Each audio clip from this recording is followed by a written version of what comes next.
MLP series review, season 1, episode 10, Swarm of the Century.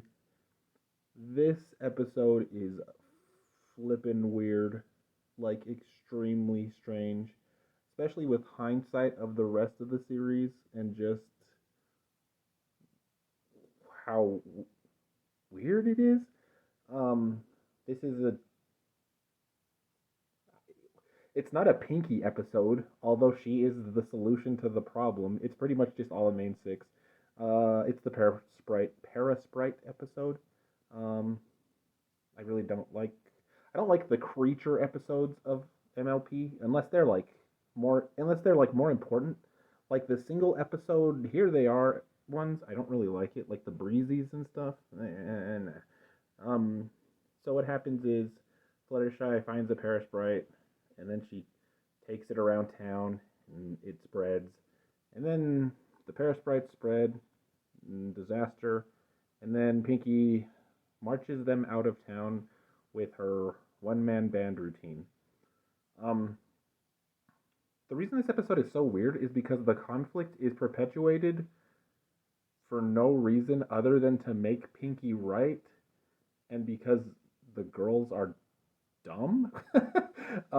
So the first thing they do, like to actually get rid of them, is they get Applejack to get rid of them, and she does, and they all get gotten rid of, and then Fluttershy keeps one, so it just we solved the problem, but since Fluttershy kept one, the problem is still there, and it's like okay, so they solved it, but we have to have Pinky solve it for reals, so then the problem restarts. And it's like, okay. And then Rainbow Dash does her thing where she uh, conjures a tornado. She flies so fast that she conjures a tornado, and she sucks all of the Parasprites up. And that works as well. But then Pinky comes out of nowhere with symbols, and her symbols uh, get sucked into the tornado, and it messes up Rainbow, and she flies out of it, and it frees all of the Parasprites. And it's like, okay, so then that's Pinky's fault now, because at this point, Rainbow Dash would have obviously just flown them back to the Everfree, and it would have been done there. Like, we didn't need, per se, Pinky's solution if Rainbow Dashes would have worked. And I mean, like, even technically, if we want to get, like, real technical, they could have just had Applejack round them up again and taken them out and been like, Fluttershy, don't do that again, you dumb. And, and then, like, uh, Twilight casts a spell so that they won't eat food, and they start eating inorganic things. Is that the correct term? I think that's the correct term. They start eating not food. They start eating. No, it can't be. Well, I don't know. They start eating books and stuff, and words out of books, apparently. And, like, they destroy the city, and the town. Sorry, not the city. The city of Ponyville. They destroy the town, and then, like, Celestia comes to the town, and she's like, "I've got to leave because there's like an infestation in Philadelphia," and it's like Twilight was freaking out because like she's like Twilight is afraid that Celestia is gonna be mad or whatever, but clearly she had to deal with it anyways. Like if she had to go to Philadelphia and they're implying that there's an infestation of Parasprites there. And what I find extremely funny is that Celestia has literally no knowledge of the Parasprites because she sees them and she's like, "Oh, these creatures are adorable."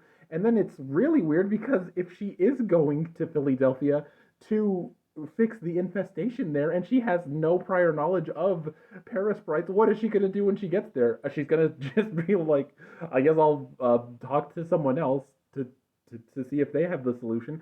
And then there's like a really weird part at the beginning here where Fluttershy, when she first brings the Parasprites to Twilight and Pinky, Twilight is like, "Oh, this is adorable." And she's like, "Oh, it's so cute. I want to keep it." And then she blushes because she's embarrassed in front of Fluttershy, which fine because she was being very gushy and she was like, "Oh, it's so adorable." But then, like in the scene after this, when Twilight takes the Parasprite to Rarity and Rainbow Dash, Rainbow Dash sees the Parasprite and she's like, oh my gosh, it's so cute.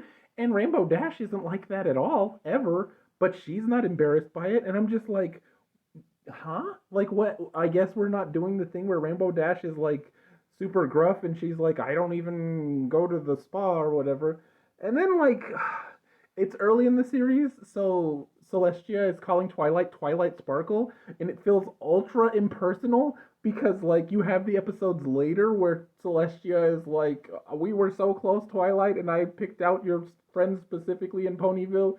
And it's like, the tone here, like, how did Celestia become like more close before this time because later episodes in the series said that before this time they were closer than they are at this time.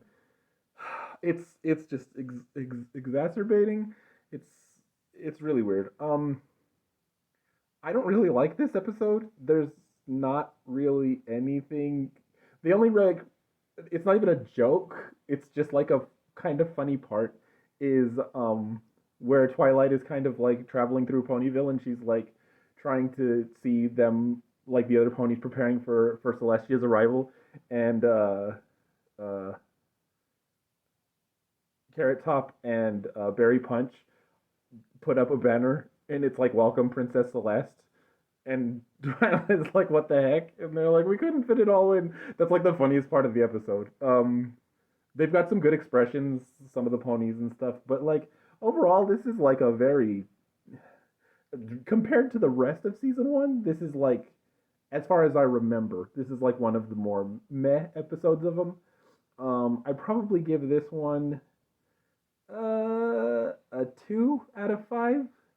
Nothing really special. Don't like Parasprites. Celestia's in it, and I love her. And that's about it.